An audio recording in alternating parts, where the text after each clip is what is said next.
Assalamu alaikum, everyone. Thank you so much for joining.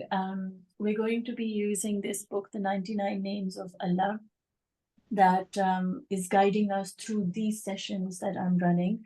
There was another book that I was doing earlier, but this one came to me and it feels very concise and small and effective. So I thought we'll start with that. And in my head, we did Allah, which was the first one, first name. Then there was Ar-Rab, meaning Ya Rab, the Lord. And then the third one, I honest to God thought it would be Rahman and Rahim, but it came out as Al-Wahid and Al-Ahad. So I'll read a little bit about it and then share the download and then the artwork with it. He stands alone, an eternal, singular, independent entity, unfathomably distinct from all others.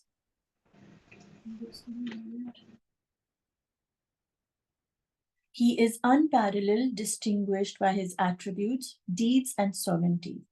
He reigns supreme, deserving of unyielding reverence and adoration, and there is none comparable to him in the vast tapestry of existence.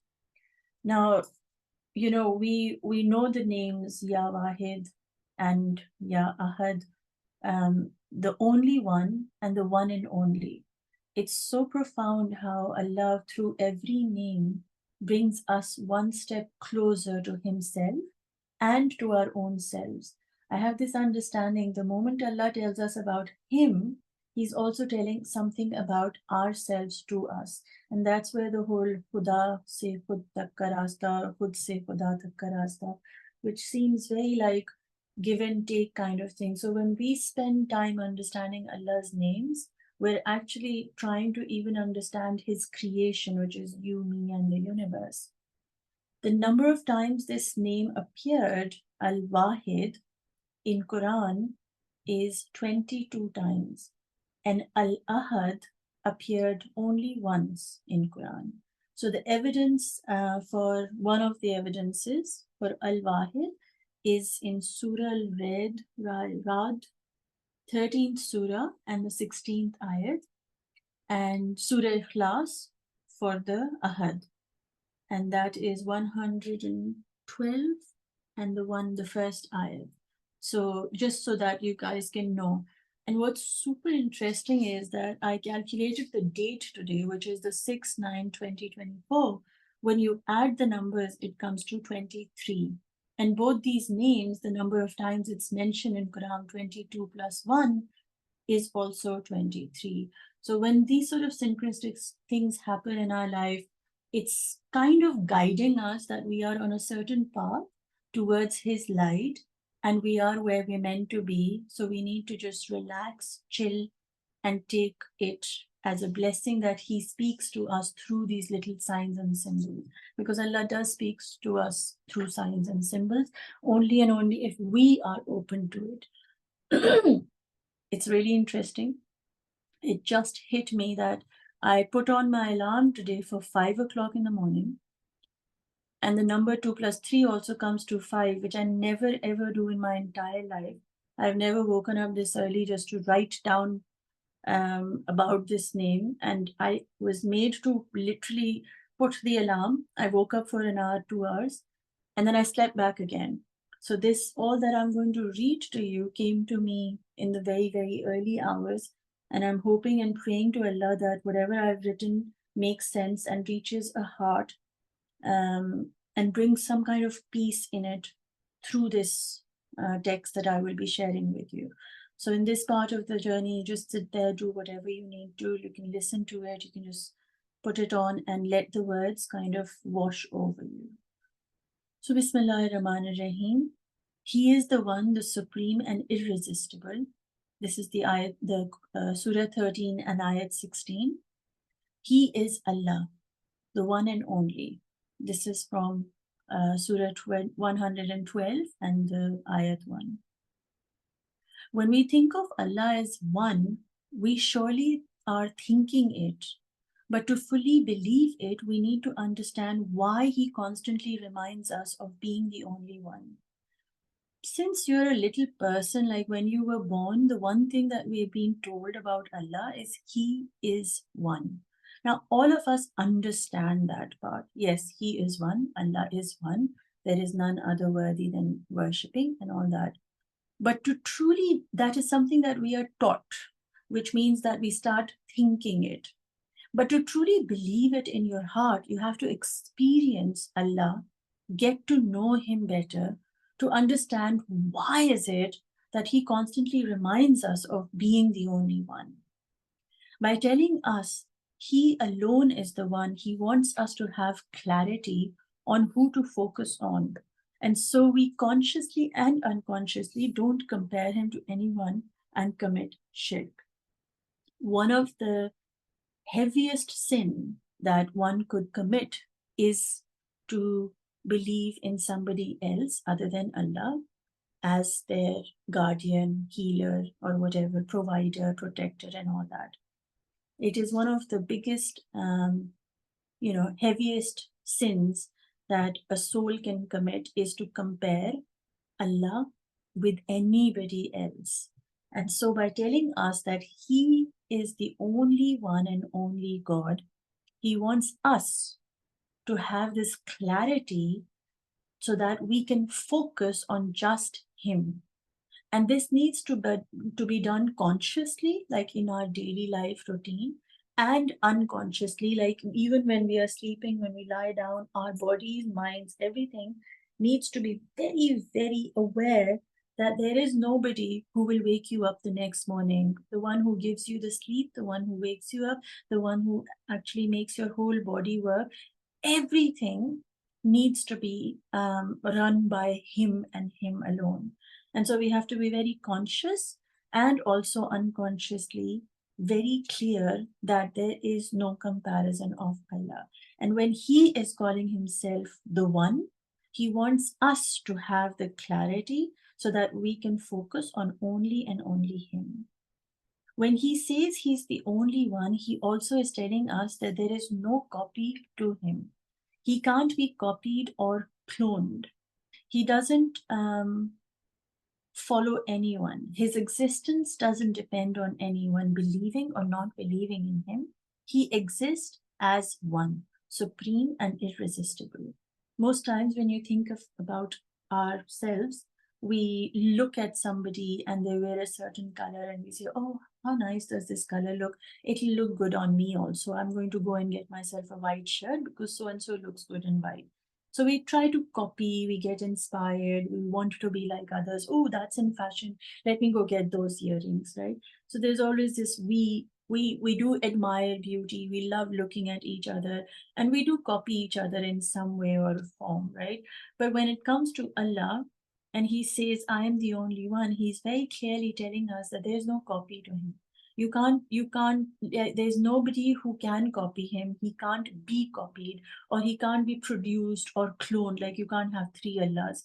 It is one and only one, right? So He's completely removing that idea from us and our mind that He could ever be copied or anybody else could be like Him. And that's so powerful to kind of just absorb that in our heads. By telling us about Himself as He is the one and only, what does He tell us about His creations?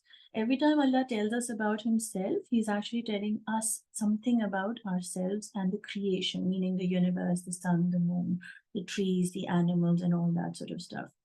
When He is one, then we are in need of reminding that He is the one, because we as human beings have the tendency to forget.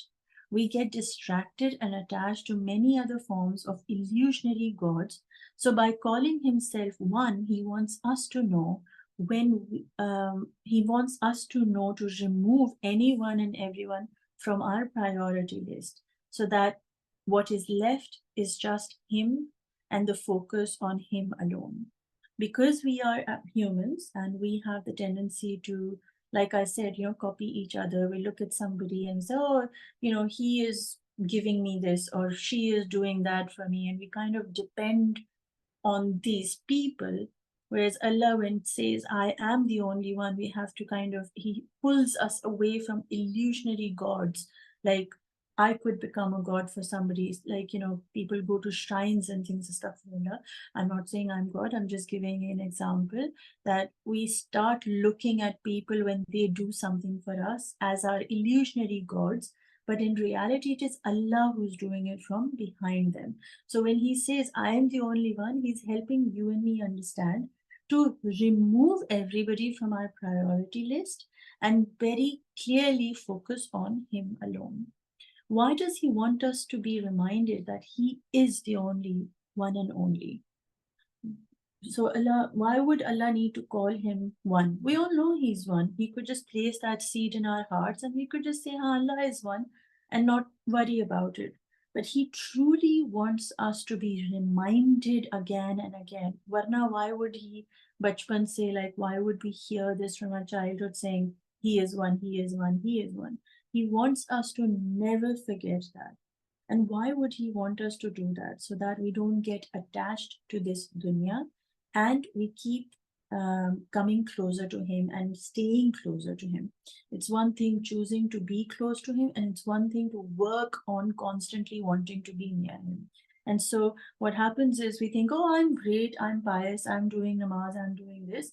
I don't need any, more Allah talk. So what I'm going to do is I'm just going to like now chill because I'm Muslim, I'm great. What Allah's saying is that you have to be constantly reminded of the one, because the dunya has so many branches and roots that can suck the energy out of you. And then you'll start following those branches and those roots. Allah wants you to not do that, not be dependent on anybody else, not be dependent on thinking this is dunya, I'm fine, I don't need any remembrance.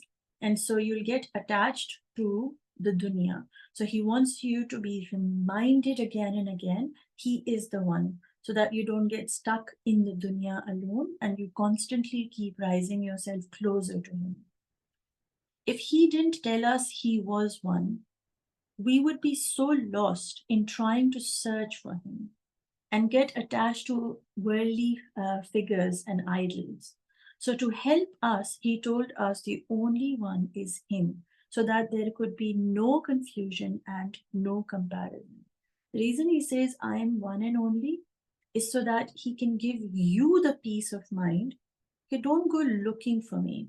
Don't go searching for me, because I am the only one. When you clearly know that is the path, that is the road, that is the destination, you automatically don't crave for other destinations. You're very clear.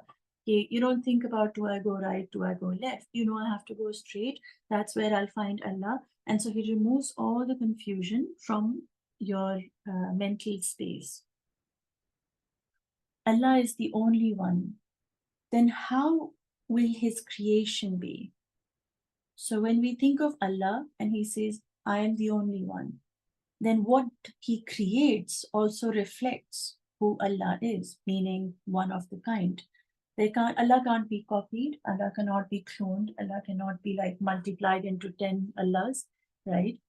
And so when that's the kind of artist we're talking about, then the artist, when he creates his creation, how is his creation going to be?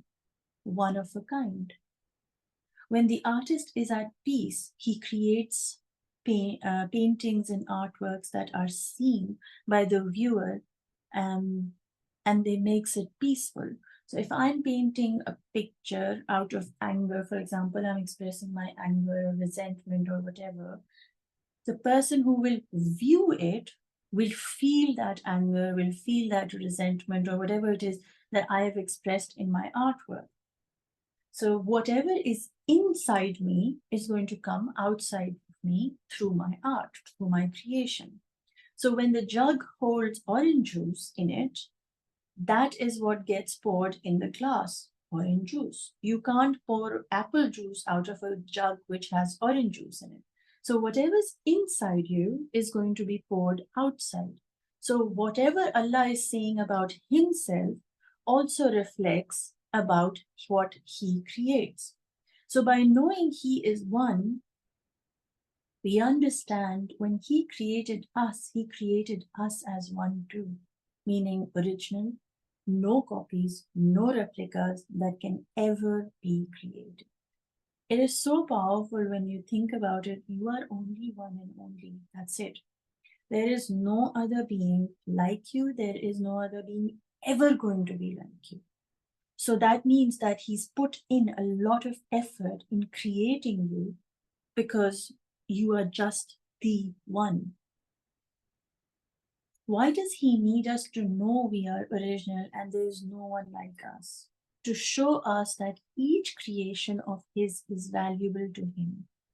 No one is more or less, no one is as good or bad. When he created each and every creation, he created it with utmost perfection, beauty, giving it the authentic, giving it attention and intention it deserves. And everything that he creates has a purpose of existence. And so by knowing all this, we are always propelled towards him, closer to him, to be reminded of the love he must have poured inside of us when creating us, and not judge ourselves or Allah for creating, for being the way that we are. Because he's telling us we are original, why does he need to tell us that we are original and there's no other copy? So that we, in our own head, can process this understanding there's nobody like us, which means he's put in us a certain kind of energy, attention, intention, and whatever it is, beauty or knowledge, whatever it is that he has put inside you is yours. Like he actually knew what the vessel of Saima could handle. And so he poured in Saima exactly what she needed to be poured by through him to be Saima, right? So everything inside you is love. Because when you think about it, why would Allah spend so much time creating something like you and me just like that? You're original. Notice how when a piece, when you go to an art exhibition or something like when people are making some precious things or whatever jewelry it is, if it's one of a kind, you know how expensive it is because everybody wants it. Everybody wants that diamond, which is just one and only. It's rare. You are that rare piece of beauty that Allah has created with utmost perfection, and you will never be repeated ever again in the entire, you know, time that exists on this universe. And suddenly, that idea, when you understand yourself as unique, as one and only, as somebody who's Allah's created with so much attention and intention, you understand that why would an artist put in so much effort in something that is worthless? So automatically you start valuing who you are because he values you, because he has put in you and chosen you to be that who you are today. And so whatever it is that you are, we can't judge ourselves for it. We can't judge, I am this way or I am that way. For I am the way he chose me to be. And when I accept myself to be this person that I am, you automatically say, he created me as this. And so he knows what's best for me. And so he knows that I will never be repeated again. My story is never going to belong to other people. You start valuing your story. You start valuing your experiences. You start valuing the blessings he has given you with no judgments at all. When Allah says the one and only, what does that truly mean? It means that you and I are one and only. He calls himself one and only. What does that truly mean? That whatever he created you and me as, we're never going to be like anybody else. Now, when we think about this, this is a very broad perspective saying you and me are, one and only, we are different, we're unique, we're this, that, or whatever, But when you consider what you truly are, you are not just this person. You are a soul, you are a body, and you are a mind. which means that the soul that you carry inside you, meaning the ruh that you have, the energy that you have, the light that you have inside you is unique. So you're not just unique in the sense that your body is a certain way. It is actually how your ruh is, meaning that little tiny spark inside you is actually unique, is actually chosen by Allah to be a certain way. And that passion that your light reflects, meaning you do cooking, you do cleaning, you do art, you do medicine, you help other people, whatever it is that you are passionate about, that passion, whatever the intensity you were gifted with, is also, chosen, not just randomly placed in you. If you like doing art, it's not something that was just thrown in, the package of Mehreen, okay, just let her also have a little bit of art. It was chosen for you specifically because he doesn't copy, he doesn't give me that what others have and doesn't give others that what I have. It's my little passion, little big, whatever. It's my passion that he's given me in my soul. And it is my passion that leads me to my purpose. So understand that the soul, which is your light, which translates into your passion, gives you a purpose, is only and only yours. So your soul is so unique that nobody can be the light that you are. Nobody can do things the way you do in your passion. Nobody can have the purpose that you are here to share with the world. Then the next level comes of our body, meaning the body, is the vessel, like the clay body, the physical experience, meaning my whole story can never ever be copied or repeated or cloned. It will always be a story that my physical vessel came here to live, and it was chosen by the one and only. And then about the mind, when we think about it, my thoughts are mine, my values are mine, my guidance is mine. And so however I think, how I process my life, what my values are, and what guidance I receive from Allah and others is totally based on what my mind is saying or doing or needing me to do. So I can't think like you. So, sometimes we look at other people and say, "Koi ye baat kyun nahi samajh mein? Why aren't they getting what I'm saying?" Or we say, like, 2% lying is okay, but 10% is really bad. That's the value that you have. But you think about it, it's your understanding of something, and that cannot be literally not be understood by other people. Now, sometimes we are guided through art, sometimes some people are guided through text, sometimes somebody is guided through a song or a quote. Now, I might turn around and say, when I listen to songs, I actually feel closer to Allah, right? For example, that's the way I receive my guidance. Now, to you, it might be completely haram, and you would look at me going, "What do you mean you get guidance from songs? That's haram, right?" And I will look at you going, "Oh my God, you're such a fanatic person. You don't even, there's more to getting guidance, and you're just stuck on this book thing or whatever." So my understanding of my guidance is different to yours, and you're not meant to understand mine, and I'm not meant to understand yours, because we are different people in our thoughts. Allah created us differently. When we actually understand this part, that the soul, the body, and the mind are all unique to each one of us, we stop wanting to be understood. We stop wanting to kind of be like other people. We stop competing with each other. We kind of say, "I'm in my own race, competing with my own self. So there's no point in me competing with you, because how could anybody compete if you, in your sanest mind, understand this? Allah is the only one and only. What He creates is also one and only.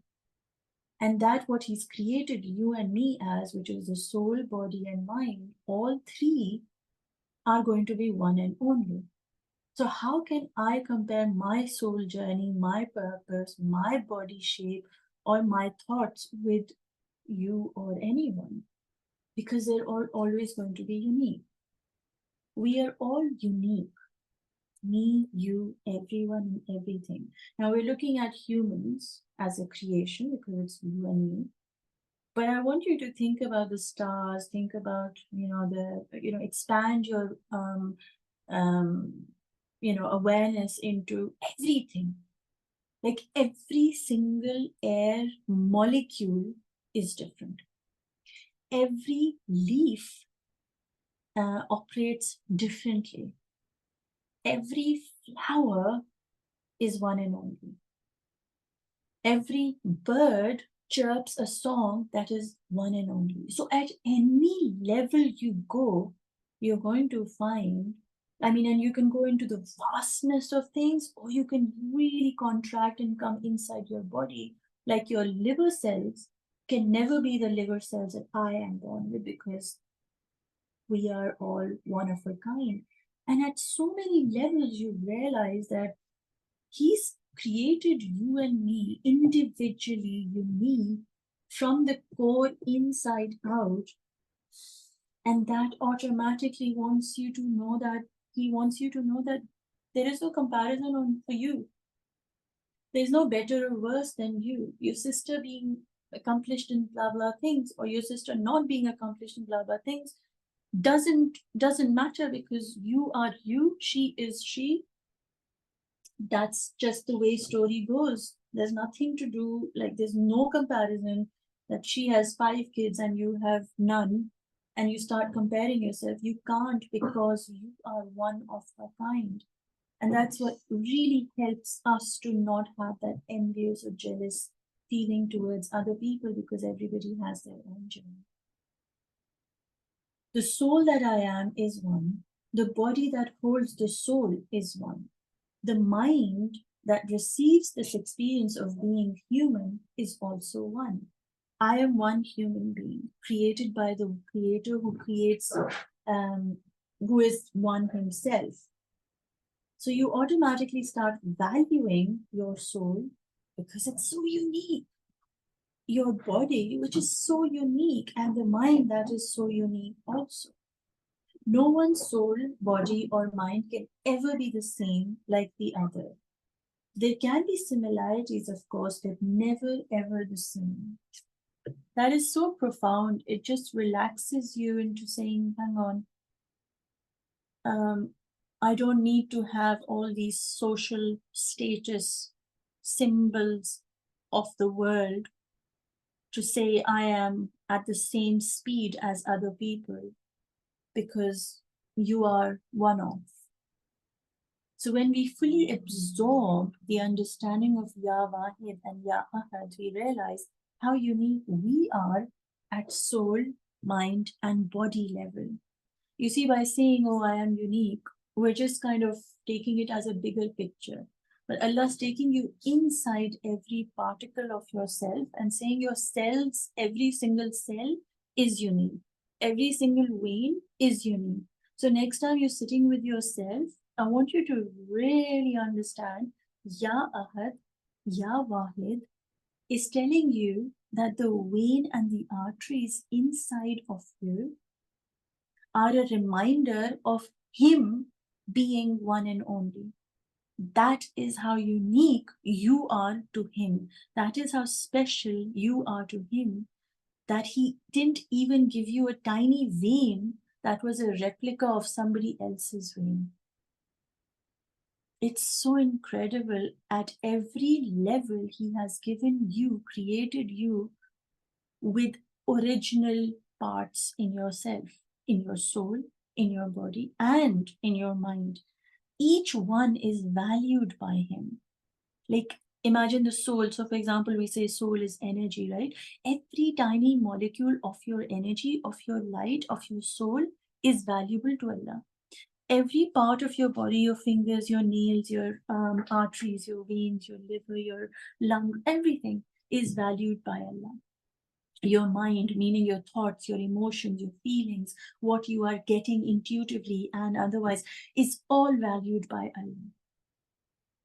For Him to create it individually, giving it attention, each part of you deserves. He's given you every tiny molecule of yours attention. You know, like when we have kids, we speak about them quite often. Sometimes we give some children of ours more time, some we give less time, some we actually get annoyed and irritated by, some we're tired so we can't handle them. But Allah is saying that every part in you, everything in creation, everything was created to the dot in an original way with no compromise whatsoever, because there can't be a compromise in creating you. You are the creation of Him who only creates original pieces. He doesn't do copies and prints and art prints and things like that. He just does original. That what my soul came here to do, that what my body needs, and that what my mind is capable of doing are never going to be that what another soul came here to do, experience in their body and think and create in their minds. You see, sometimes one of the biggest battles that we all have is this understanding of what our body needs are. I like to do this, somebody likes to do something else. I need air conditioner, somebody, just need a clean glass of water. What each person's body needs are, what each person's soul needs are, what each person's mind is capable of achieving is all different.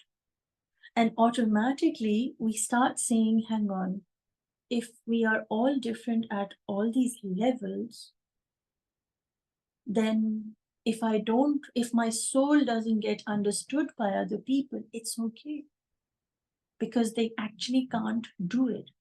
If the path that I'm taking is not understood by other people, it's okay, because I am not meant to be understood by them. We are original at soul level, body level, and mind level. Then there is no comparison. Who is good, best, or better? We are unique in our own ways, and this hugely helps us to stop comparing with each other and competing with each other. For now we understand the one and only creates one of a kind pieces of creation, each one with its own purpose, with its own destiny, and with its own challenges. Two very dangerous things as humans we do is comparison and competition. This is something, it's like we're taught this in school, to get better grades than your friends. If your friend is even not a friend, because you're constantly competing. How much marks did you get? What uniform, condition are you wearing? How did you make up your hair today? These are things we call these people who we come in contact with friends, but sadly, we are competing with these humans. We compete with our friends, and we compete with our family members, like my sister. Like sisters compete with each other, brothers compete with each other, whose wife is better, whose car is better. You think about it, competition is so toxic. It's so toxic. And we do it at constant level, even in spouses at times, who's earning more, who's doing more, where can I do better than this? And it's constantly, we have to learn to be better than our own selves from yesterday. But the most dangerous thing is that we compare ourselves and we compete with other people. We're constantly comparing ourselves with other person. She's going on so many holidays. She's wearing so many, jewelry or whatever. She's able to do blah blah, and I'm not able to do it. And we put ourselves down with comparison. And then comes the spirit of competition, like get a better grade, make a better painting, earn more money, look more presentable. And these things are so toxic, because when you understand Ya Ahad and Ya Wahid, you are not in the battle anymore. You are not fighting or competing or comparing yourself with anybody, because you understand that the creator who created you is Ya Wahid, Ya Ahad, the one and only. So that what he creates in the universe is always going to be the one and only.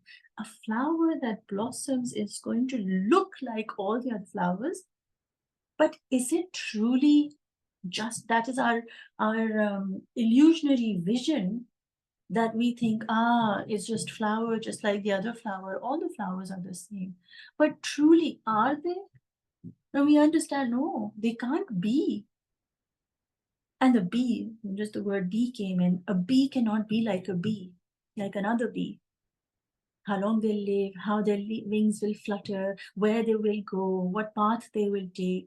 All of these things, when you really focus on it, there is no competition, there is no comparison, because Ya Wahid makes one of a kind, and you value yourself as something so rare, thinking nobody's ever going to have this experience like me. Wow. We know there is no, I don't know what this word is, comparison to him. And there actually can't be any comparison, because he's clearly saying to you, I am the only one and only. When he clearly is telling you and me, he is the one, meaning there is no comparison, there's nothing around him, there's nothing that can be like, this is better than Allah, this is worse than Allah. This person did this to me and Allah did this to me. You can't really compete anything or anyone with Allah.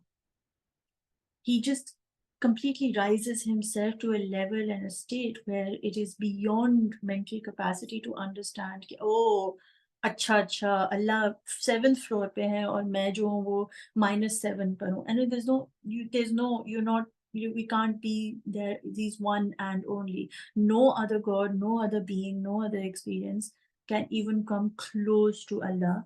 And so we can never compare Allah with anything or anyone. And this truly helps us if you really get it in your mind, in your heart, in your body. It will help you to be at peace in your own self. The reason Allah tells us He is one and only, Ya Wahid, Ya Ahad, is so that we can be at peace with ourselves, and we stop competing, and we stop comparing, and we stop fighting ourselves to be better, and we come into a space of acceptance that my soul came from Allah. He knows what it needed to be, so He's created it that way. The thoughts, the mind, the experiences, the trauma, the story, all is from Allah. So He knew what I could carry in this body, so He's given it to me. So I love myself for all that He has created, not like in an arrogant, well, I love myself because I'm so cool. Not that kind. It's more like a love that Allah has poured in me. So Alhamdulillah for my soul, Alhamdulillah for my mind, Alhamdulillah for my body, for it is all unique in the way He wanted me to be. And He is Ya Ahad, He is Ya Wahid, and He's telling me through these names that I too, being His creation, am unique. I am the only one and only, and there can be nobody like me. And because the reason He wants you to know this is so that you never forget how important and valued you are to your Allah. And what's really important is that it not only teaches you that you are valuable, it teaches you that all of creation is valuable. So, as much as Mehreen is valuable, her soul, her body, her mind is valuable to Allah, Hamna's mind, body, and soul is also valuable. So you don't disrespect the other person's choices. You don't judge other people anymore, because you're like, hang on, this soul that Allah created, this mind that Allah created, this body that Allah created, I can't say it's fat or big or ugly or dark or blue or pink, whatever. I can't say that is, I can't judge this person. Because for whatever they are original. They are what they are because Allah wanted them to be the way they are.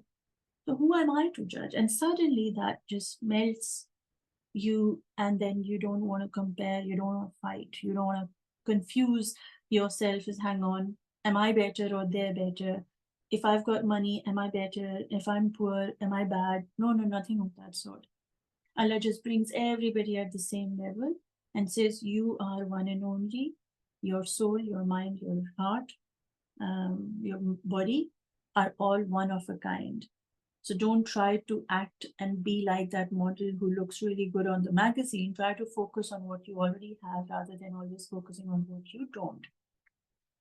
And also at peace with Allah's mercy for us, on us, for giving us a chance to fully grasp His love and kindness, His compassion and respect to each and every creation of His. So as much as Allah respected my soul, my body, my mind, He respected the mind of that person who chooses to sit on the stairs of the masjid and is the fakir. To say that my mind is better than his mind, I am again competing. Oh, he's not done well in his life. No, wait. Who am I or you or anybody to judge his life story? For it was never written by me, it was never in my hands. How could I feel better than or worse than somebody who's achieved or not achieved anything in the worldly sense? Because everybody is one of a kind, right? So you not only gain love for Allah and understanding that how unique you are, but you also get an understanding of what Allah sees everybody else as. So everybody is unique. Everybody has a soul that Allah chose to give them. Everybody has the thoughts, the mind, the way Allah chose it to be. Everybody's body is valued and can hold that what Allah wants it to. Right? So everybody is unique in their own way. And suddenly you're like, there's no comparison. That disease of comparison and competition is just taken away. You kind of completely kind of let go, because in schools and in workplaces, in relationships, we're constantly competing with each other. And the moment you focus on these two words, right, competition and comparison, and bring in creation and compassion, that's what Allah wants us to do. He wants us to have compassion towards His creation. So they're both, all four words start with C. So comparison and competition needs to kind of fade away into compassion and creation. We need to show compassion to Allah's creation, to understand He never creates a duplicate. You are not a photocopy, you are an original piece of artwork, and you need to be valued for that what Allah chose you to have value in and be by. He knows us more than we know ourselves. So by guiding us to His being, the one and only, He makes us feel valuable. For why else would He create us in such a unique way to have a unique soul, body, mind? Meaning at all levels we are unique. Sorry, words just got. Why is it important for us to feel valuable by Allah? It's so because in the world that we live in, sometimes we're not valued. Sometimes our soul is not understood. Sometimes we feel unheard, unseen, unvalued, whatever it is. Sometimes you don't make sense to the other person. And now that you understand this word, you don't even want to be making sense to other people, because you're like, you know what? I'm original. I'm okay with being who I am. I understand. Everybody has their own journey. Like I said, compassion. You start showing compassion to yourself and to Allah's creation, meaning all the other people. But why is it so important for us to feel valuable by Allah? It's because when the world around you is unable to understand you, He alone is telling you, I am the only one. I am the only one who's created you, so I am the only one who values you. And when He is the one who values you, then automatically somebody valuing you or not valuing you doesn't matter, right? Because because it doesn't matter. Nobody is there to be competing with. You automatically have value in your Allah's eyes. That's pretty much, that just automatically grounds you into that space going, hang on, I'm valuable to Allah. Why else would He create me? And if He has created you, then you matter to Him. And if you matter to Him, then truly all else is just an illusion anyway. Our soul is unique, our body is unique, our mind is unique, which means He created them in a way He knew best, He needed to. So those before us and those after us won't be ever like us. That alone makes you want to value your soul, body, and mind, for that can't be and never will be like any other. This is so, so important. So today, when you lie down in bed, close your eyes and tell yourself, there will never ever be anybody like me. And that's not because you are so amazing that nobody will be like you. It's because Allah is Ya Wahid, Ya Ahad, and He does not copy, clone, replicate that what He creates. When we start seeing Ya Wahid and Ya Ahad and grasping the depth of these names, we value Allah for being the one and only, for Him to create us one and only too. Every time you say Ya Wahid, go within yourself and say, nobody is like me because Allah chose me to be this way. When you think of Ya Ahad, go inside your being and tell yourself, every single heartbeat that is beating in my heart can never be like anybody else's. And you'll automatically value yourself from the inside. He is giving you this heartbeat that is bringing you closer to Him, for He values your heart, and that is why He's giving you the chance to remember and connect with Him. And automatically you just kind of go, oh my God, I'm thinking of Him and He's thinking of me. I am exactly how He chose me to be. So then you don't judge yourself, your experiences or your choices. You know, we go turn back into past life. I could have done that, I would have done that, I should have done that. He's saying to you through this name, your journey is one and only. You did what you were meant to do. You will do that what you are meant to do. For your story is unique and you'll never be able to do, like, you know, sometimes you meet people that kash main uski tarah kar leti hai. And you know, I wish I could have done this like her or him or whatever. And so Allah saying you couldn't. You actually couldn't because you are one and only.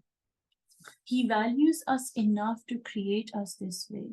So when He values us, how can we not value that what He gives us, that what He values?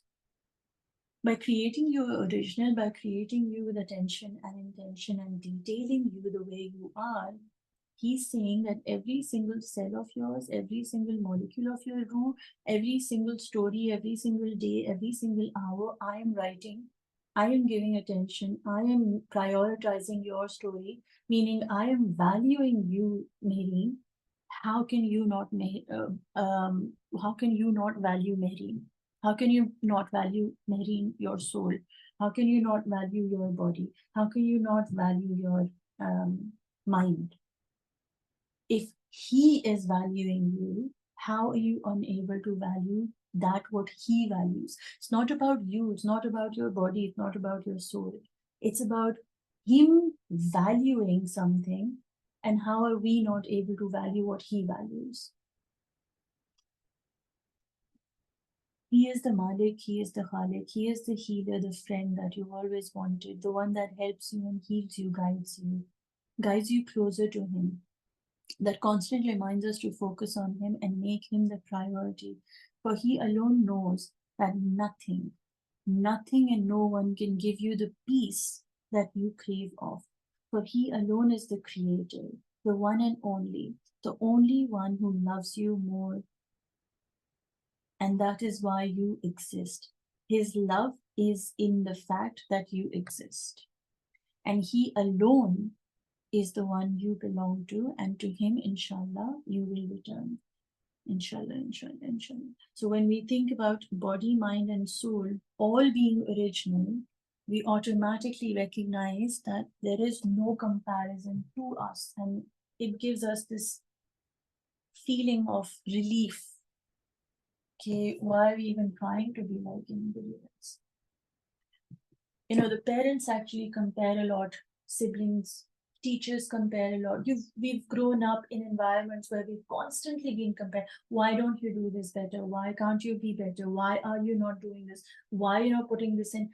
And this why, what that does is it clouds us, and it doesn't allow us to be grateful for what we already are. And that's where we need to really focus on how we can remember Ya Ahad and Ya Wahid in three parts of our soul, body, and mind. I really, really hope that makes sense. And using those three things to be reminded, body, mind, and soul, I'm going to create a grid, a piece. So just bring yourselves into the present moment. Use a sheet of paper. I'm using an A4. You can do this on an A5 also. Just take a nice deep breath in, relax your shoulders, be grateful that every part of you is unique. Like really focus. You are not like your mother, your father, your sister, your sibling, your spouse, your child. You are you because this is how he chose for you to be. So Bismillahirrahmanirrahim, just place a dot in the center. Using that dot, I'm going to create a line of 12 centimeters.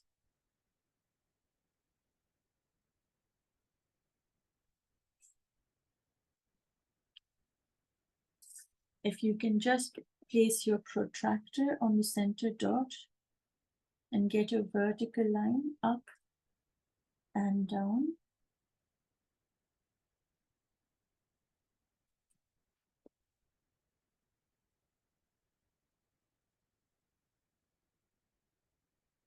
So you get a clean cross.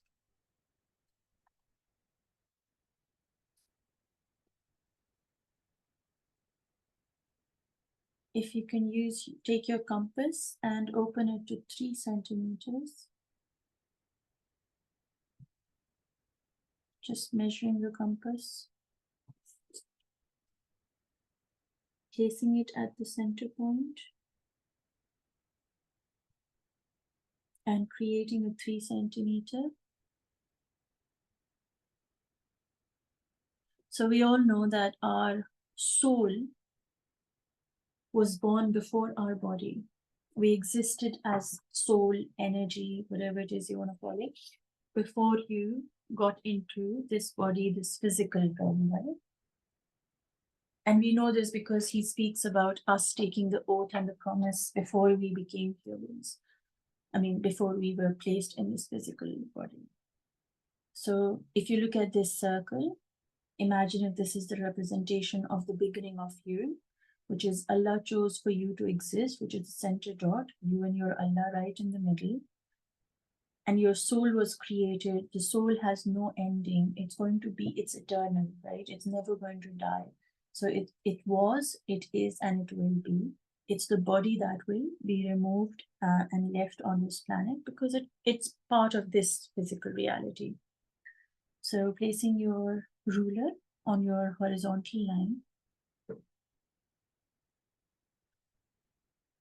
Actually, you don't need your ruler, sorry.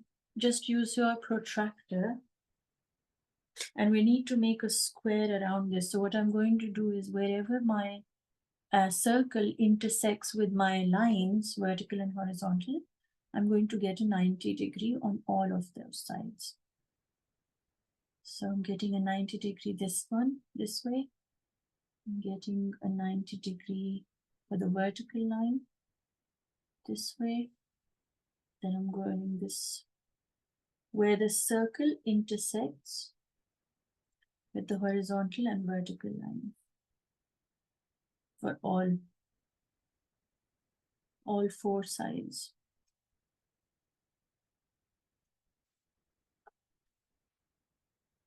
aligning it with your ruler.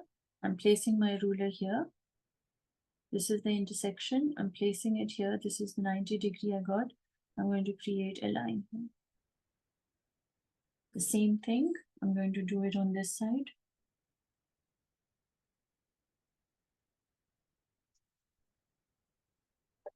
I'm just connecting where the circle intersects with the 90 degree mark to get a square.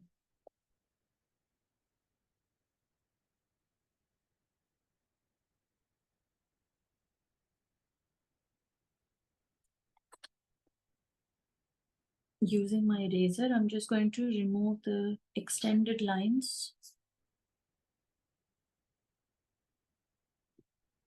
and focus on the square.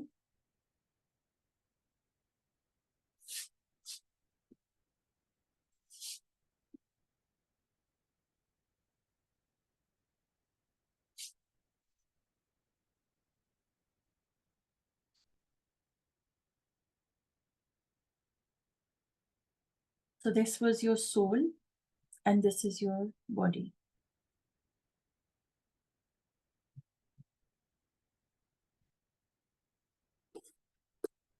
Where your lower square line sits, I'm just going to extend that line from the edge to the edge, like edge to edge, meaning like go across, just to extend that.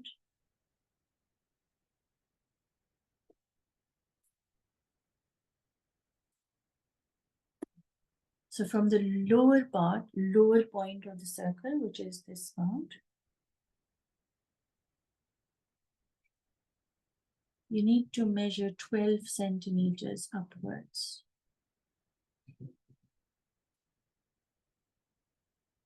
And create a 12 centimeter line. From the lower circle point, meaning the edge of the square, the bottom part, and you're going to create a 12 centimeter line.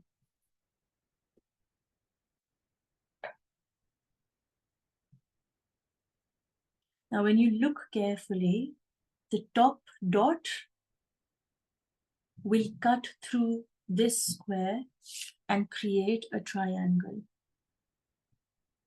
as it comes down when you bring them together.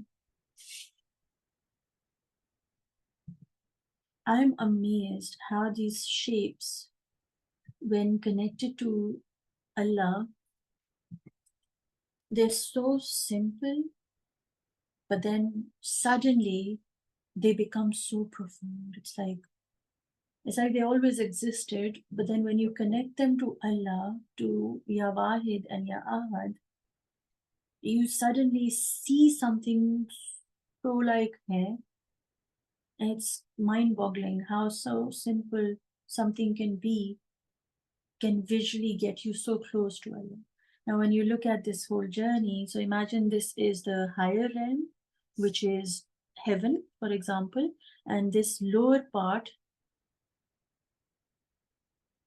is the earth plane. And in the center, HUMNA, just one more. Sorry, I missed one part.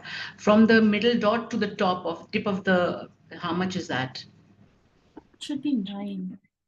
This should be 9. Okay, thank you. The whole thing is 12 centimeters. The whole thing from the bottom, ये वाला lower circle से top तक tip तक ये 12 होगा और ये 9 है.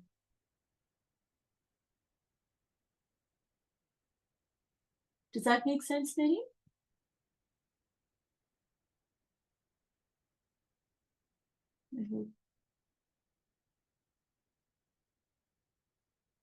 Now, when you look at the piece, right? This is the soul that comes into this physical realm. From the top, it comes down. This is the soul. It comes inside this body. So the clay, this is clay, this is clay, this is clay. This much is the light inside you. I'll bring it closer. So this is what it looks like. This is clay, mitti, and this is your noor inside, your ruh, basically. We live in a very weird world where our ruh is contracted to this much only. And this whole thing, we lived from our body and not from our ruh. But when we recognize Allah, we understand Ahad. When He created us, the ruh is equally important to the body, because if the body was not ready or not prepared to carry this original ruh, it couldn't. Allah couldn't. So they are in balance, they are in connection. The moment you recognize the ruh and the body, meaning your spiritual needs and your physical needs are equally important. You can't just say, I'm exercising and I have a beautiful body, but internally you are weak as hell and you have no understanding of your purpose and you're just exercising for the sake of it. It's like a very fickle life. Your body is equally important to your ruh, and your ruh is equally important to your body, which means your emotional state is as much valuable to Allah as your physical state is. Like your body matters and your ruh matters, right? So spiritually, you have to constantly work on yourself, and physically, you have to constantly take care of yourself. Now, this is the lower plane, which is the world. You are sitting here, right? You've come from this part. Now notice how the triangle is what holds the inside.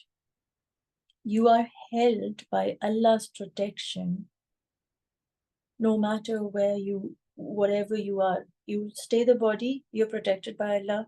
You stay the soul, you're protected by Allah. Because He created you as one particular element, human creation.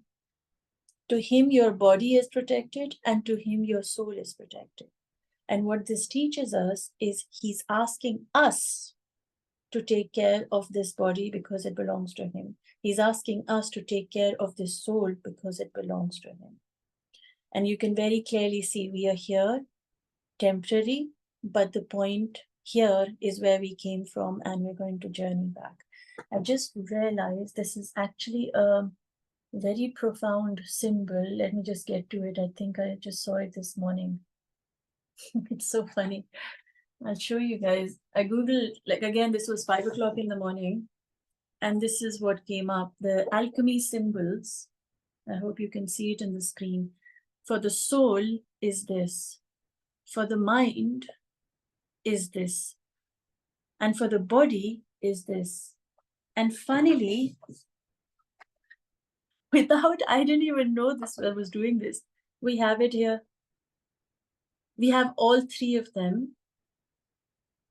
The cross of the circle, the triangle, and the cutting part. The only thing that we need to add is this circle. I'm just going to add that up here, so we can bring that element. This is the symbol of, these are the symbols. You guys can take a picture of this so that you can remember it later on. If you take a screenshot, or I'll send it to you guys.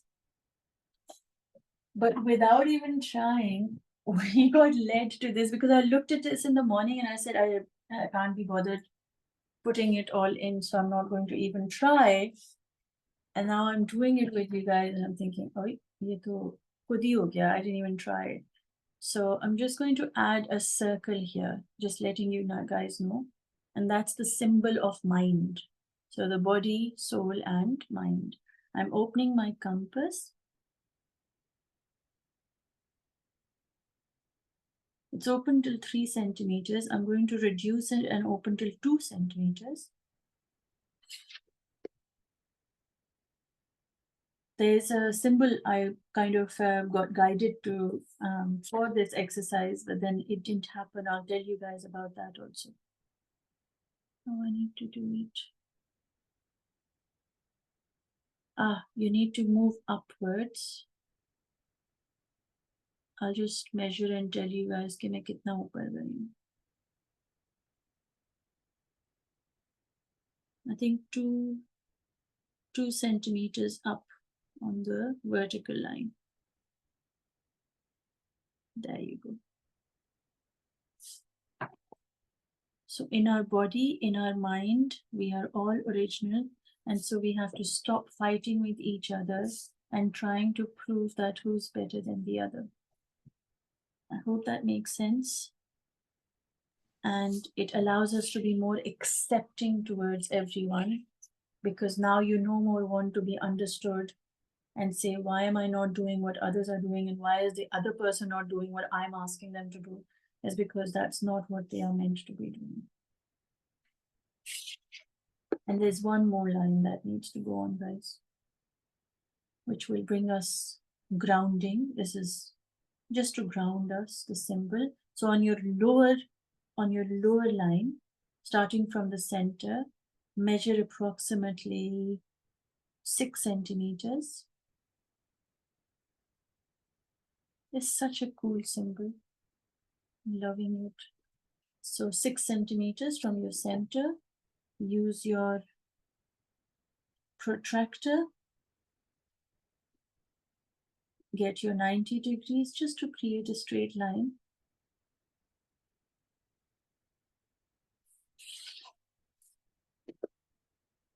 And create a line of 6 centimeters. I went very fast there, so if you've missed something, please just ask. I got very excited about the symbols coming together.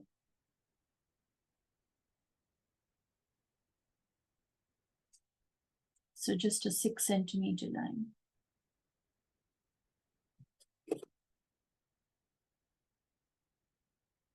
Now I have a great challenge for you guys.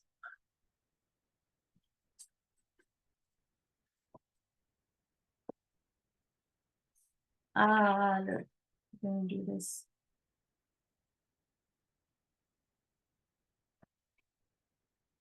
Heaven and earth. We speak about heaven and earth. We are in heaven when we are with Allah. We are with Allah when we are in heaven, right? So the top distance, this is the heaven part of us, the state of heaven. We are with Allah. We think we are not with Allah on this planet, but we actually are. So this is also 9. So this is 9 centimeters and this is 9 centimeters.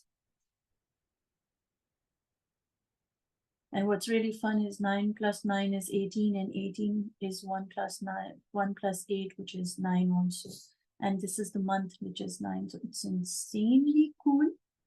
And how are you going to do this? So I don't know how you plan to do it, but I'm just going to tell you. Ya Wahid, Ya Ahad. It's number 1, right? It's just 1. So personally, I'm not going to fill this with anything other than ones. So I'm going to sit there and focus on 1.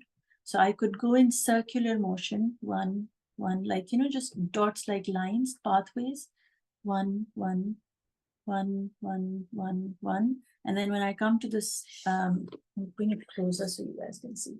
So the circular path is going to be 1, 1, 1, 1, 1.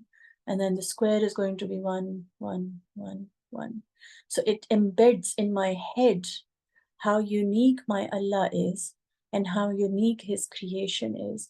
So to remember to never compare myself with anybody, never compete myself with anybody, because nobody is like him, and so nobody can be like his creation either. And so when I come to the triangle part, I'll follow the line and go 1, 1, 1. So 1 in straight form, 1 in circular form, 1 in half a circle form. Sorry, this is bad drawing, but I just want to show it to you before I leave. So 1, 1, 1, 1. So we have all angles of just 1. That's my plan of doing it. Totally up to you, because I think visually when I think about it, 1, 1, 1, 1, 1, 1, 1, 1, 1, I automatically go into a space of remembering Ya Wahid and Ya Ahad. But again, it's totally up to you guys how you choose to do it. But that's how I plan to do, inshallah. I hope you enjoy it. And never ever forget that your soul, your mind, your body are unique and one and only. So value it, for that is what your Allah wants you to know. Thank you, Humna, guys. one question. So can we do them in different colors, like the square? Yes. Yeah. Okay. Good. Yes. Yes, I thought that would be really nice actually to do it in different colors, because again the colors are going to be one of a kind, right? Nobody knows what you're going to use. So I think that would be very cool. There's a symbol that I just want you to guys to kind of, you can Google it later on also. It's called the philosopher's stone. It's a very old symbol, and it's kind of like this. And so it's like this is a circle, a square, and then a triangle, and but it also has a circle around it. So you can read up if you want to. Philosopher's stone. That's what this symbol is called. And I was highly inspired by this thing, and I said to Alamia, like, why aren't we doing the outside circle? And for some reason, this didn't happen in the diagram that I created. But again, if it comes to you, then please do go ahead and do it. I just feel that it's a name or two names that help us go expand, and it brings us, within ourselves. So this is the expansion and this is the contraction. So at soul level, mind level, and body level, we are unique, one and only, and so are we in that what we don't know about. So this space was more like symbolic to the unknown areas. But yeah, that's the understanding I'm receiving. I hope it makes sense. Enjoy it, guys. And if you do share it, do let me know. I love seeing your works. And take good care, inshallah. See you soon. Bye.